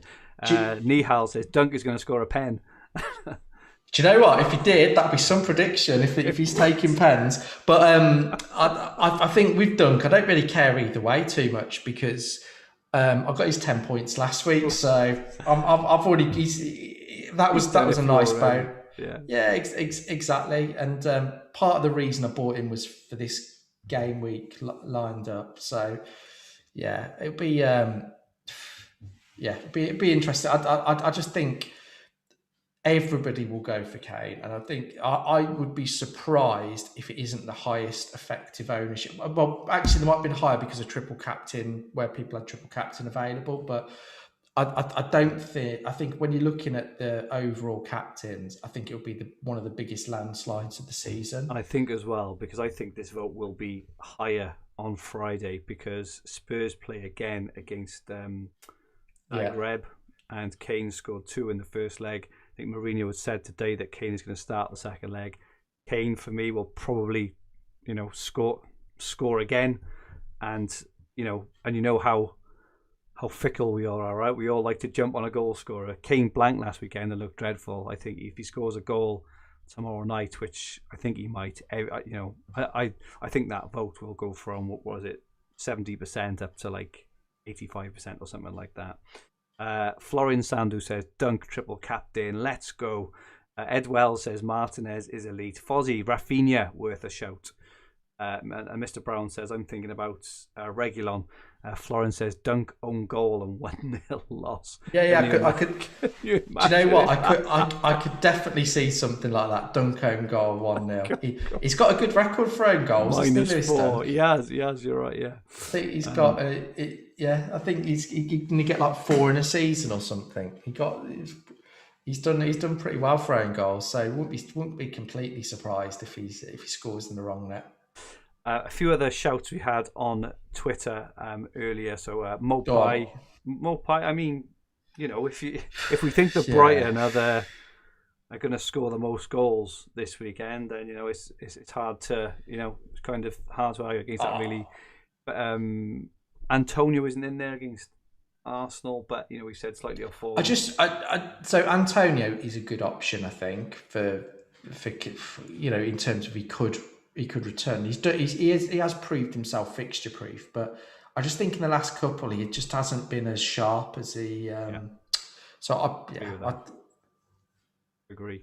In terms of Fulham players, Marja potentially or Lookman, but I think as we've said, they're just not scoring many goals at the moment. I think just the one thing I'd say, where this is how depressing and crap the game week is, when Lewis Dunk is getting 11%. Or is it 12, nearly 12% of the captain poll? The game week's in trouble, isn't it? It's not. It's not a good game week. I think he's going to be my vice, though. I do. He's my vice at the moment. I think he's my vice because if Kane doesn't play, it opens it right up, then, doesn't it? And I think that could be a decent punt because Dunk is good on bonus as well. So, normally when Brighton keep a clean sheet, and like a 0-0 or something, he's normally good for a couple of bonus points, but. Yeah, I think he's my vice. And Ed Wells, this is the game week where Joe Linton gets his hat trick. I'm not sure about that. And I was just corrected actually by Guy Parfit. Absolutely great point. So I said that Kane looked awful last week. I meant more Spurs as a whole. But Kane scored a tight offside and hit the post last week. I can't argue with that. He did. He was unlucky probably not to score at the end, but for 80 minutes they were pretty awful. Looking at the Fantasy Football Hub points prediction tool, Kane is top with 5.6. Bamford is second. Son was third, but obviously Son looks like he's not going to play. Dunk is fourth. Dunk is ahead of Aubameyang, Antonio, and all these players. There's only Kane, Bamford, and Son ahead of Dunk in the tool, and Sanchez is actually fifth. Interestingly enough, so the points prediction tool fancies a clean sheet. Haven't Brighton got they've got the best home defence in the league? I think. Okay, so I'm not sure about that. That'll be. I'm pretty sure it'll be first or second best, but their defensive stats at home are amazing. They're really, really good, but. From an XG perspective, they've obviously they've conceded more than they should. Bill, if Kane's effective ownership wasn't going to be like nearly 200%, I still might. I'm not sure. Kane. I think Dunk. Dunk. I don't know. What you've got to look at for that is, do you think it's more likely? Because the reality is Dunk he's got a chance of scoring, but it's quite a low probability. So what you're comparing there is, what do you think is more likely, Kane to score or Dunk or Brighton to keep a clean sheet? And I don't think there's much in it. I don't know. But the only thing you've got with that is if Kane gets a brace and then, an assist as well. So I think there's definitely more upside with Kane. I think you'll struggle without Son, though. As you mentioned earlier. I do think it's a fair point, but it'd be interesting if Dele Alli comes in, or what they do and how they set up. So, in fairness to Kane, he has been very consistent this season, and Villa allow. I think one big plus for Kane, Villa allow a lot of shots, particularly in and around the edge of the area. Where Kane is really lethal is in and around the edge of the area. Yeah, so, I think I've set on Kane, and I think the majority of people will do. And I don't think there's anybody else to tempt me away. No. I think Dunk's a good option, but he isn't a tempter away from Kane. FPL Fozzie asks, is Dunk worth a -4? So I think I'm doing a -4 for Dunk. So I would say. But yours is part of a game week. I don't think he is. If let's say my position, so that's why I didn't have him. I think if you've got a good team, and I wouldn't bring him in for a -4 unless it was part of like the move you're doing. It's a triple move, isn't it? So and you need to free up funds from another spot. Well, the Dunk move is independent of the other two. I could do that absolutely fine. But you want Kane though, don't you? As well? I do want Kane, yeah. So, but what I'm saying is, let's say you had 8 players, and you wanted to bring in, I'd bring in Dunk for free. I don't think I'd bring him in for a hit because he's got Man United to get week after. You're effectively taking out 4 points. So at best. Reality is he could get 6 points, but you're taking a 4-point risk to get 2 points back. I just don't think I'd do it personally. I think it's depends how confident you are on a Brighton clean sheet. So that's the only thing I want is a bit of Brighton clean sheet. If people are taking -4s, or people have got double Brighton defense or triple Brighton defense, and I haven't got any of it, I will everyone's going to have 12, 13, 18 points on me straight away.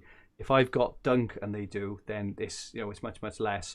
If then all their clean sheets are wiped, I'm fine with that. I'm happy with that because they've lost their clean sheet. I've lost mine, but also everyone else has. I'm just thinking, like I say, I'm personally, at the moment in a bit of a defensive mindset in terms of I just want to get through this game week reasonably unscathed. And I think if I haven't got a Brighton defender, and Brighton do keep a clean sheet, I think that's a rank tumbler.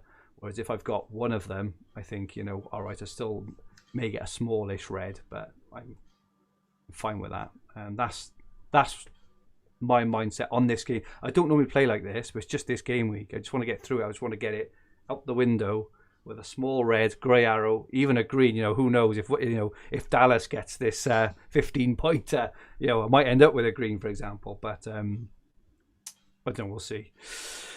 Okay, so let's quickly rank those 4, Adam, in terms of an order for those captaincy options there. So we've got Kane, Bamford, Aubameyang and Dunk. What's the order? Oh, God, what do we go with? Okay, I'll have a little bit of fun, and I'm not going to go for Kane number 1 because I want to try and catch it. So I am going to go for Dunk, Aubameyang, Kane, Bamford. I'm going to match you. No, I won't.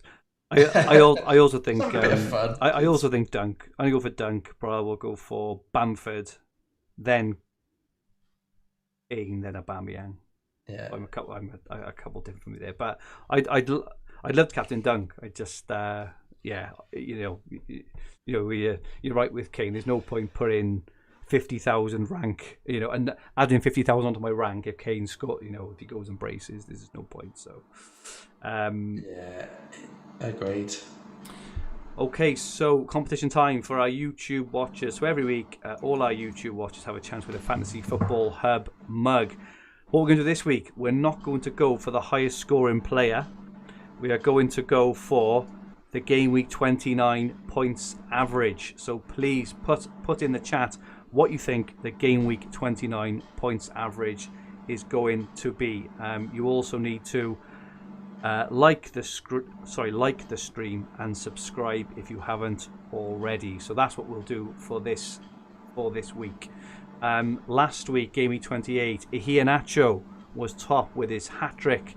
There were no winners. There were no winners last week. If anyone does think they've won, could you please let me know? But I couldn't see anyone after scouring the chats and the comments last week. Just to say, if you do win, you win one of these Fantasy Football Hub mugs. Fantastic quality. We're selling them along with other Hub merchandise in association with that FPL merch. There's a link in the description below. We're running a 20% off discount using coupon code FFHub20. Adam, have you got a washing machine on or something?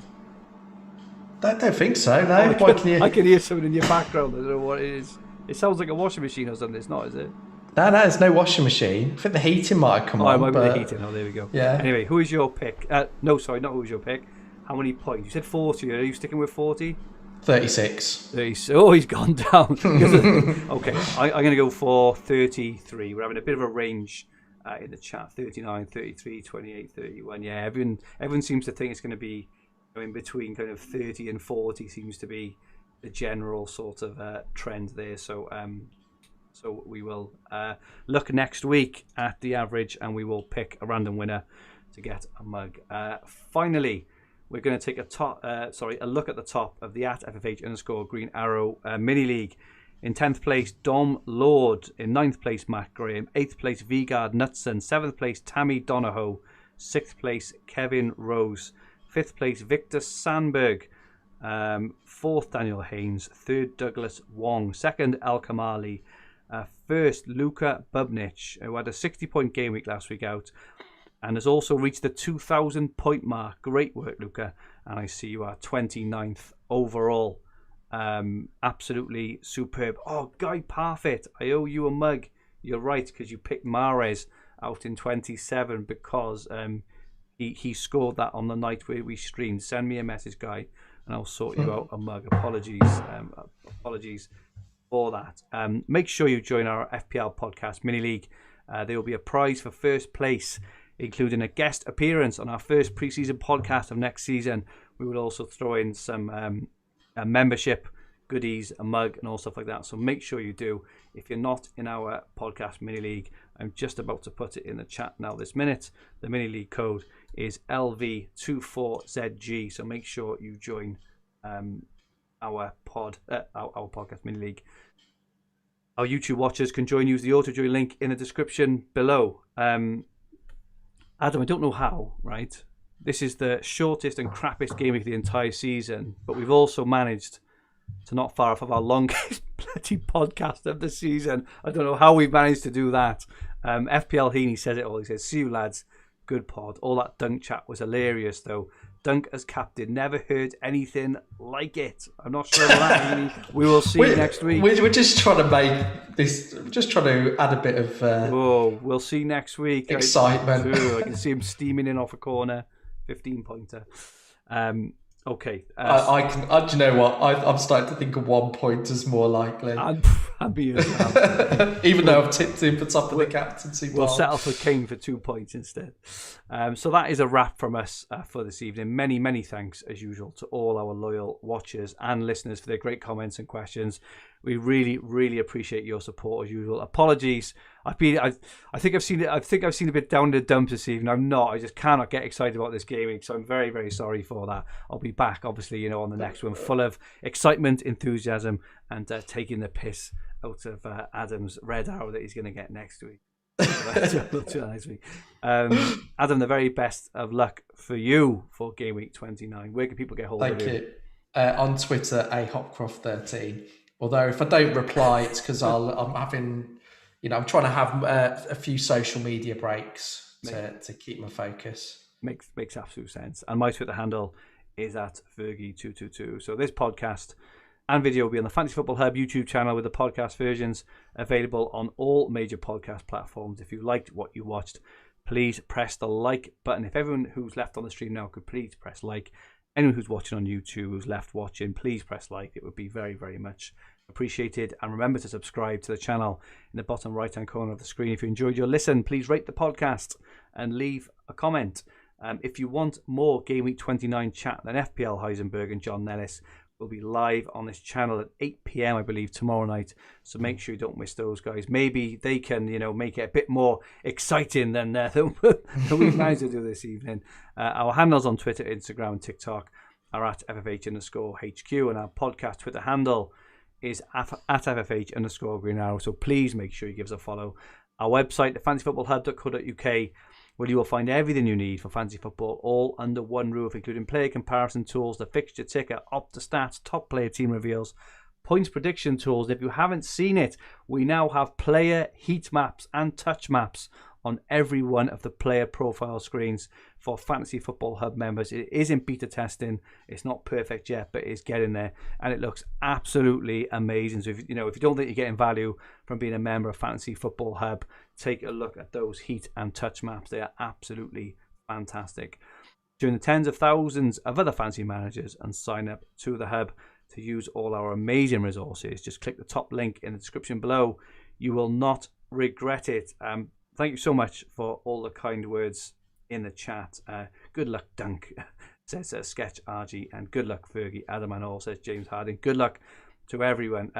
We will be taking an international break next week, but we will be back the following week. Look ahead to Game Week 30 and beyond. Stay safe. May all your arrows be green. Good night, all.